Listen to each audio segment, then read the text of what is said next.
Good morning everyone. Remedial English classes में आपका फिर से स्वागत है। और मैं राजेश आपके सामने फिर से एक नया टॉपिक लेकर के हाजिर हूँ।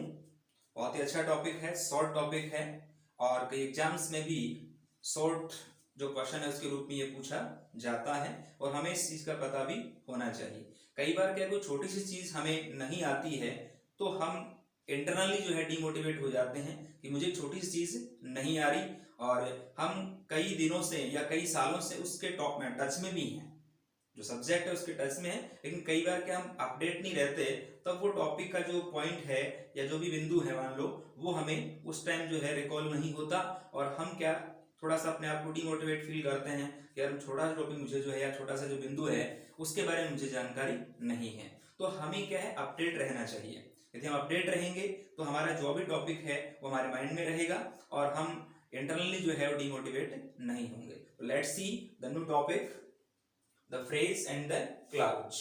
ओके, तो today we will discuss about the phrase and the clouds.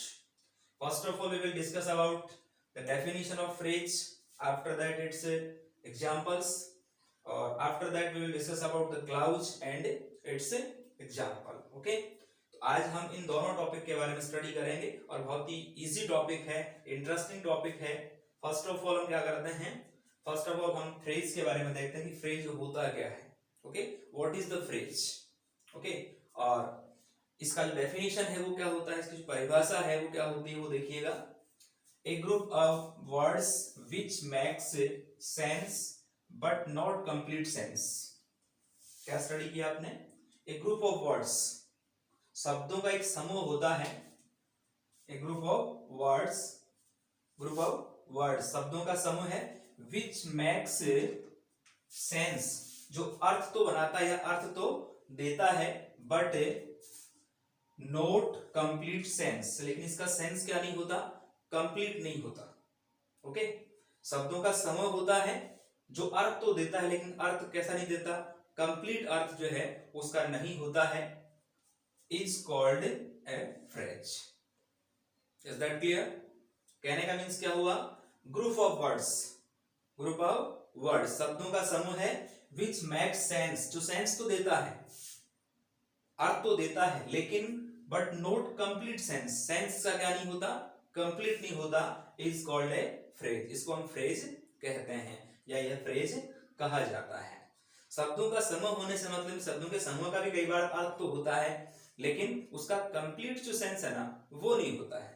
तो जिसका कंप्लीट सेंस नहीं होता उसको हम क्या कहते हैं, फ्रेज कहते हैं। Okay, let's see the example. Reena and Suman are sitting on a wall.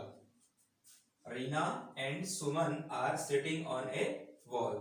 Reena और सुमन एक दीवार पर बैठी हुई हैं। ओके, तो यहां पर ऑन ए वॉल, ये जो यहां पर वर्ड्स है, ग्रुप ऑफ वर्ड्स है, लेकिन इसका सेंस है, सेंस भी है बट क्या नहीं है, कंप्लीट सेंस नहीं है। ओके, ऑन ए वॉल, दीवार पर, सेंस तो है बट कंप्लीट सेंस नहीं, क्या है दीवार पर। ओके, जब ये सब्जेक्ट और साथ में हेल्पिंग मैन वर्ब जुड़ेंगी तब जाकर के और इस सेंटेंस का सेंस कंप्लीट होगा। तो कंप्लीट सेंस क्या होगा इसका, Reena and Suman are sitting on a wall, Reena और सुमन एक दीवार पर बैठी हुई हैं। तो यहाँ पर ये जो अंडरलाइन मैंने किया हुआ है ये अंडरलाइन क्या है, फ्रेज है, इसको फ्रेज कहेंगे। ओके, नेक्स्ट एग्जांपल देखिएगा। ए beggar came to my door, एक भिखारी मेरे दरवाजे पर आया। ओके, अब यहां पर टू माई डोर अर्थ तो है, ग्रुप ऑफ वर्ड्स भी है, मीनिंग भी है, बट क्या नहीं है, कंप्लीट मीनिंग नहीं है, कंप्लीट सेंस नहीं है। Okay, a beggar came to my door, एक भिखारी मेरे दरवाजे पर आया। नेक्स्ट एग्जांपल देखिएगा।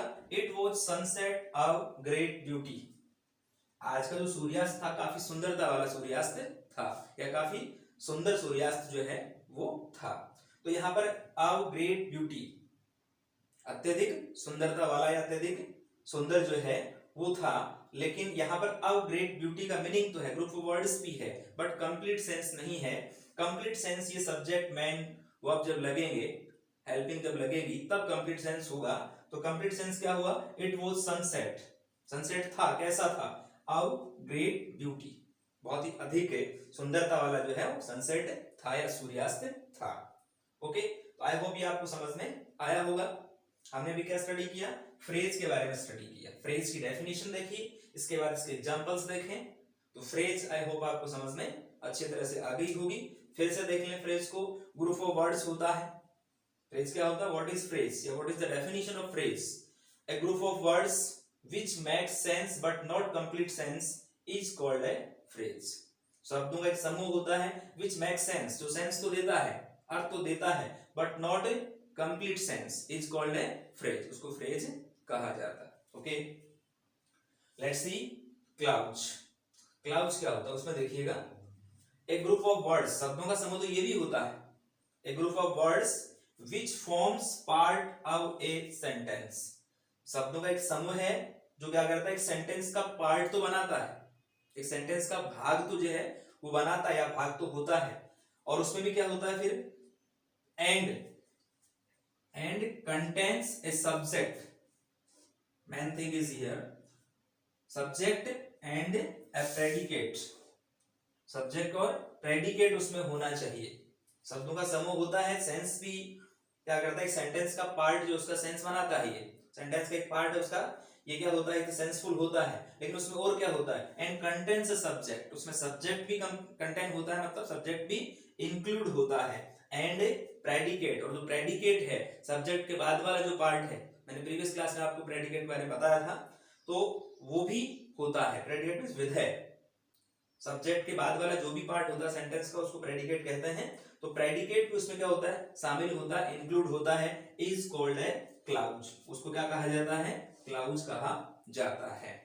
तो इसमें डिफरेंस आपने देखा, माइनर डिफरेंस है, यहाँ पर सेंस कंप्लीट नहीं होता है, ग्रुप ऑफ वर्ड्स होता है, बट यहाँ सेंस कंप्लीट नहीं है। यहाँ भी ग्रुप ऑफ वर्ड्स है, सेंटेंस का पार्ट भी है, लेकिन उसमें और क्या इंक्लूड है, उसमें इंक्लूड है सब्जेक्ट एंड प्रेडिकेट। सब्जेक्ट और प्रेडिकेट जिसमें इंक्लूड है, that is called a clause. Is that clear?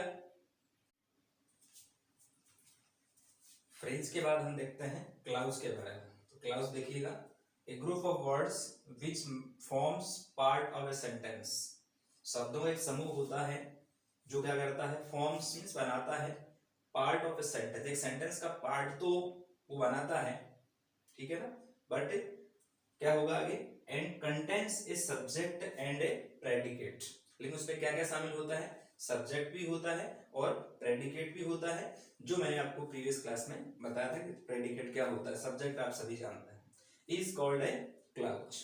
Okay, तो डिफरेंस इतना ही है, इसमें ग्रुप ऑफ वर्ड्स इसमें भी होता है, ग्रुप ऑफ वर्ड्स इसमें भी होता है, लेकिन इसमें सब्जेक्ट और प्रेडिकेट वो इंक्लूड होता है, और इसके अंदर जो है फ्रेज में सब्जेक्ट और प्रेडिकेट इंक्लूड नहीं होता है।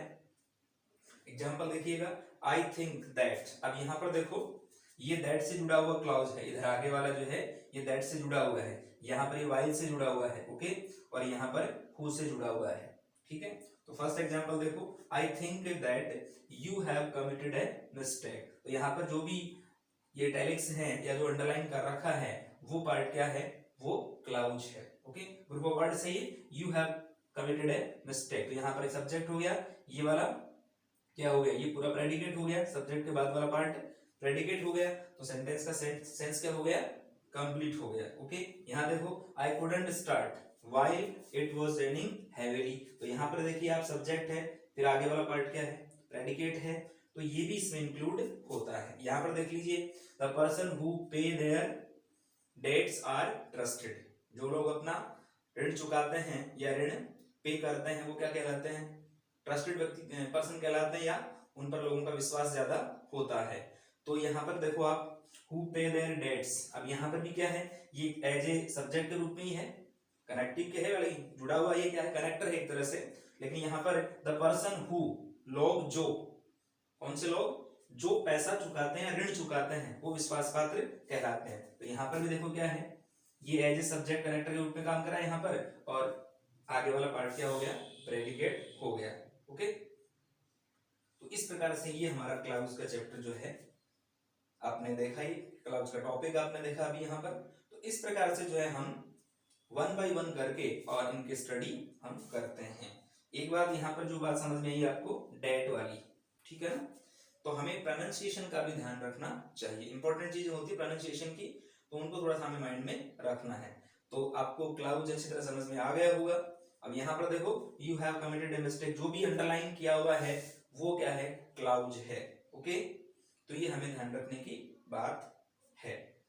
तो आई होप ये बात आपको समझ में आ गई होगी। एक एक्स्ट्रा इंफॉर्मेशन आपको दे रहा हूं, डेट, जैसे कोई भी वर्ड जो है वो या तो किस पर कंप्लीट होता है, मतलब एंडिंग पार्ट उसका क्या होता है, या तो एमबी या फिर बीटी, तब उसका क्या साइलेंट रहता है, बी साइलेंट रहता है।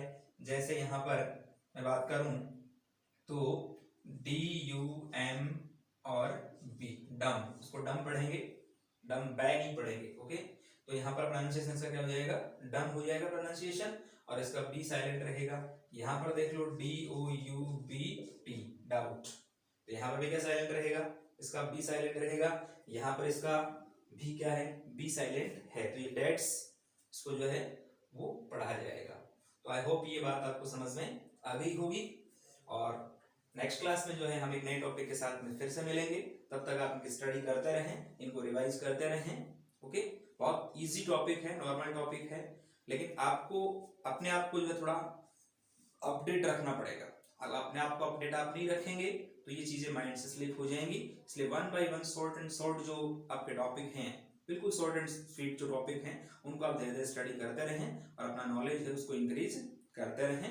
ओके, और साथ साथ में जो है अगर आपको वीडियो अच्छा लगता है और आपको नॉलेज मिलता है इस चीज से, तो आप मेरे चैनल को जो लाइक भी करें, सब्सक्राइब भी करें और मुझे मोटिवेट करते रहें। ओके, तो मिलते हैं नई वीडियो के साथ में। तब तक स्वस्थ रहिए, मस्त रहिए और अपनी पढ़ाई में व्यस्त रहिए। जय हिंद।